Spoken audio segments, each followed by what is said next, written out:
খাদিজার চেহারা কেন জানি আসমানের দিকে ঘুরে যায়। আল্লাহ আর রাসূল আবার খাদিজার চেহারা কাবার দিকে ঘুরায়, আবার চেহারা আসমানের দিকে হয়ে যায়। আবার আল্লাহ রাসূল খাদিজার চেহারা কাবার দিকে ঘুরায়, আবার আসমানের দিকে হয়ে যায়। আল্লাহ রাসূল সাল্লাল্লাহু আলাইহি ওয়াসাল্লাম দুহাত আসমানের দিকে তুলে বলতেছেন, ওগো আল্লাহ,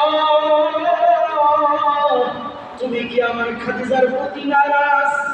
আমি মুহাম্মদ সাল্লাল্লাহু আলাইহি ওয়াসাল্লাম নিজ হাতে খাদিজার চেহারা তোমার ঘর কাবাতে ঘুরাই, আমার চেহারা কেন জানি আসমানের দিকে ঘুরে যায়। এমনি আল্লাহ পাকের পক্ষ থেকে হযরত জিবরাইল আলাইহিস সালাম চলে আসে। হযরত জিবরাইল আলাইহিস সালাম বলে, ওগো সরকার, আপনি আপনার বরকতি হাতে কাবার দিকে ঘুরান, আর আল্লাহ কুদরতি হাতে আল্লাহ পাকের ইসলামের চেহারা আল্লাহর আরশের দিকে করে। ওগো আল্লাহর হাবিব, ওগো রাসূল, এতই আল্লাহ আপনার খাদিজার প্রতি খুশি, কেন জানেননি? নবীর স্ত্রী হয়েও কবরের চিন্তা, নবীর স্ত্রী হয়েও কবরের চিন্তা, পহেলা ইসলাম গ্রহণ করেও কবরের চিন্তা। ও খাদিজা, তুমি যখন মৃত্যুবরণ করবা, তুমি যখন মৃত্যুবরণ করে অন্ধকার কবরে শয়ন হইবা, জান্নাত থেকে আমার আল্লাহ জান্নাতি দুই স্ত্রী তোমাকে দেওয়ার জন্য পাঠিয়ে দিবেন। ওই জান্নাতি স্ত্রীরা তোমাকে আহলান সাহালান বলে আমার আল্লাহর জান্নাতে ঢুকাইবে।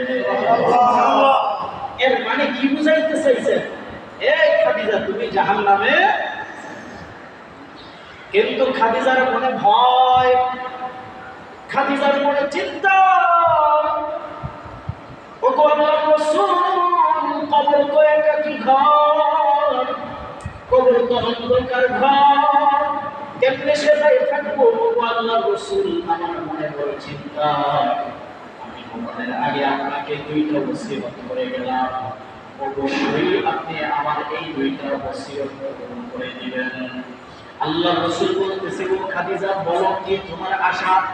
হযরত খাদিজা বলতেছেন, ও আল্লাহর রাসূল, আমি মরে গেলে আমার কাফনের কাফন হিসাবে আপনার একটা গায়ের জুব্বা দিবেন, যেন আমি আল্লাহর কাছে গিয়ে বলতে পারি, ওগো আল্লাহ, দেখো দেখো, আমার কাফনের কাফনটা তোমার হাবিব আল্লাহ, তোমার রাসূল মুহাম্মদ সাল্লাল্লাহু আলাইহি ওয়াসাল্লামের গায়ের জুব্বা।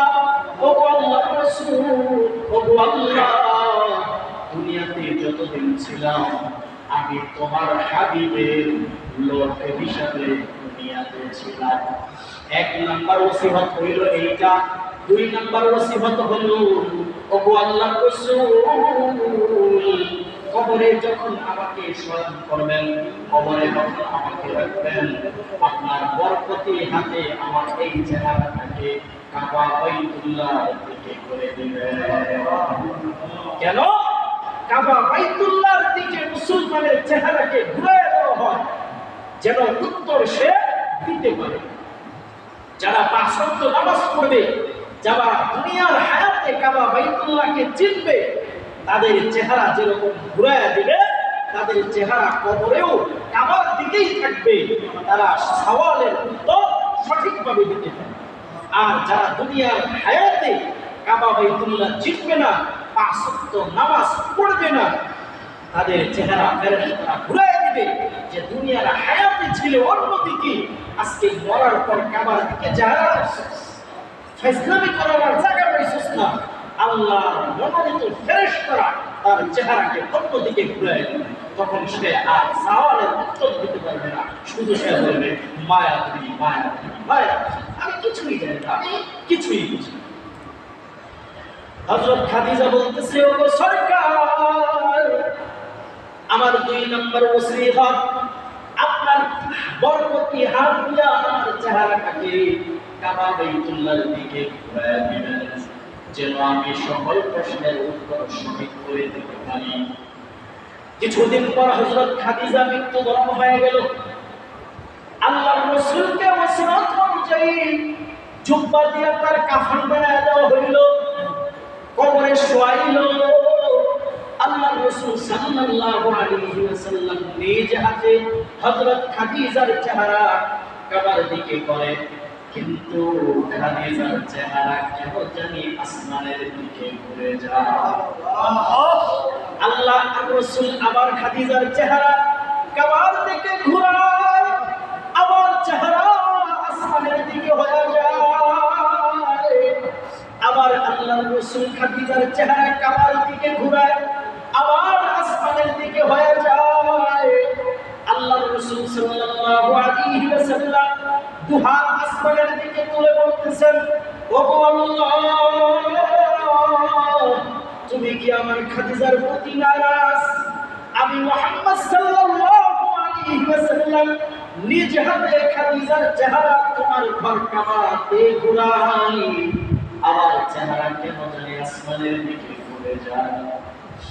এমনি আল্লাহ পাকের পক্ষ থেকে হযরত জিবরাইল আলাইহিস সালাম চলে আসে। হযরত জিবরাইল আলাইহিস সালাম বলে, ওগো সরকার, আপনি আপনার বরকতি হাতে কাবার দিকে ঘুরান, আর আল্লাহ কুদরতি হাতে আল্লাহর ইসলামের চেহারা আল্লাহর আরশের দিকে করে। ওগো আল্লাহর হাবিব, ওগো রাসূল, এতই আল্লাহ আপনার খাদিজার প্রতি খুশি, কেন জানেননি? নবীর স্ত্রী হয়েও কবরের চিন্তা, নবীর স্ত্রী হয়েও কবরের চিন্তা, পহেলা ইসলাম গ্রহণ করেও কবরের চিন্তা। ও মুসলমান, আমার আপনার ভিতরে যদি ওই কবরের চিন্তা আসে, তাহলে আমার আপনার ভিতরে এরকম হতে পারে। এই জন্য আল্লাহ পাক বলতেছেন, ইন্নাহু আলা রাজিহি লাকাদির। এরপরে আল্লাহ পাক বলতেছেন, ইয়াউমা তুবলাস সারাইর।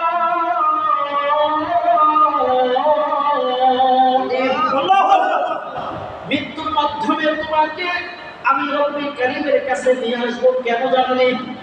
তোমাকে 60 বছর, 70 বছর, 80 বছর, 100 বছর, 150 বছর একটা সময় দিয়েছি।